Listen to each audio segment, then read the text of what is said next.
Assalamualaikum warahmatullahi wabarakatuh. Ananda semuanya, apa kabar? Ustazah harapkan kalian semua tetap dalam sehat walafiat.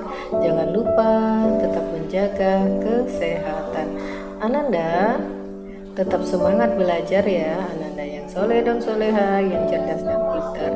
Ananda, pagi ini kita belajar sirah tentang Nabi Sulaiman. Sebelum memulai pembelajaran, marilah kita sama-sama melafazkan lafaz basmalah. Bismillahirrahmanirrahim.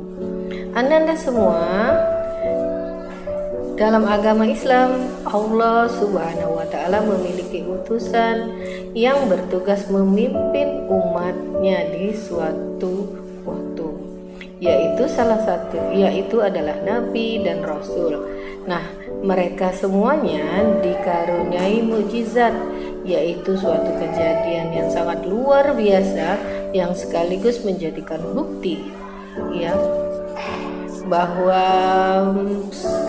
mereka memang diutus oleh Allah Subhanahu wa Ta'ala ke muka bumi, yang harus mereka sampaikan kepada umat ya.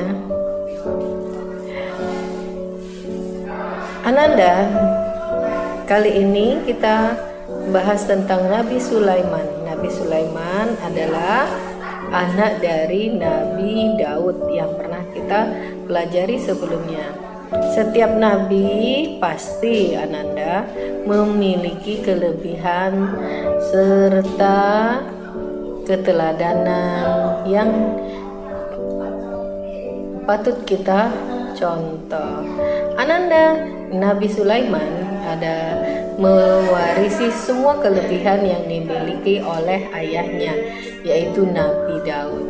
Hebatnya lagi, beliau ini diizinkan oleh Allah memahami seluruh bahasa binatang, dan beliau juga dapat mengendarai angin kemanapun beliau pergi.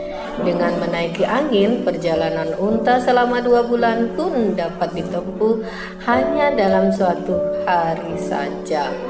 Nah, Nabi Sulaiman juga pun diizinkan oleh Allah untuk menundukkan jin.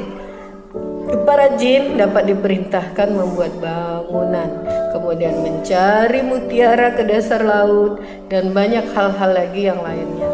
Dan beliau juga diizinkan oleh Allah membentuk logam dengan mudah untuk dijadikan suatu yang diinginkan oleh Nabi.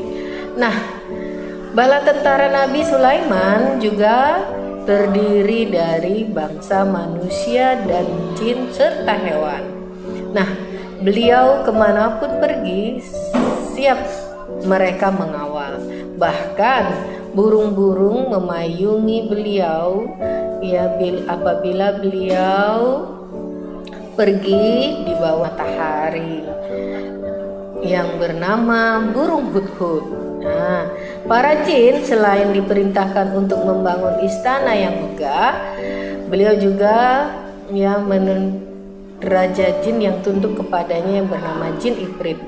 Nah, para jin itu bisa diperintah oleh Nabi Sulaiman untuk membangun istana yang megah, juga dapat membangun gedung-gedung yang tinggi di seluruh kota.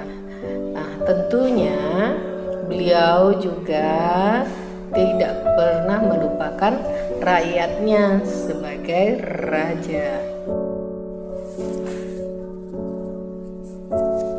Ananda, selain itu, di antara mukjizat yang dimiliki Nabi Sulaiman adalah beliau dapat berbicara dengan hewan dan mengerti bahasa hewan.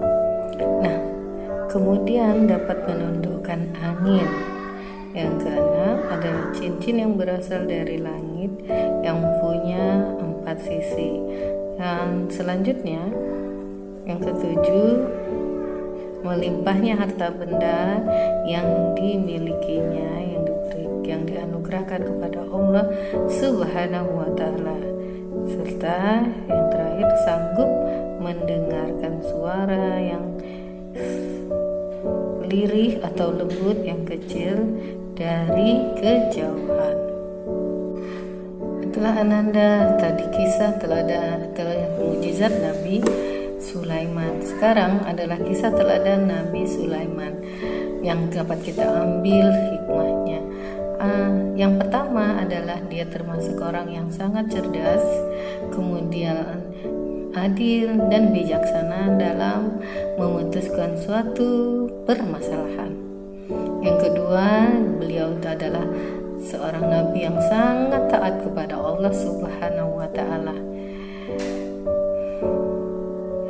Bahkan karena taatnya, dia bertambah dekat dengan Allah dan terus dia berusaha berdakwah, menyuruhkan kepada umatnya untuk menjadikan Allah, mentauhidkan manusia kepada Allah sebagai satu-satunya Allah itu Tuhan.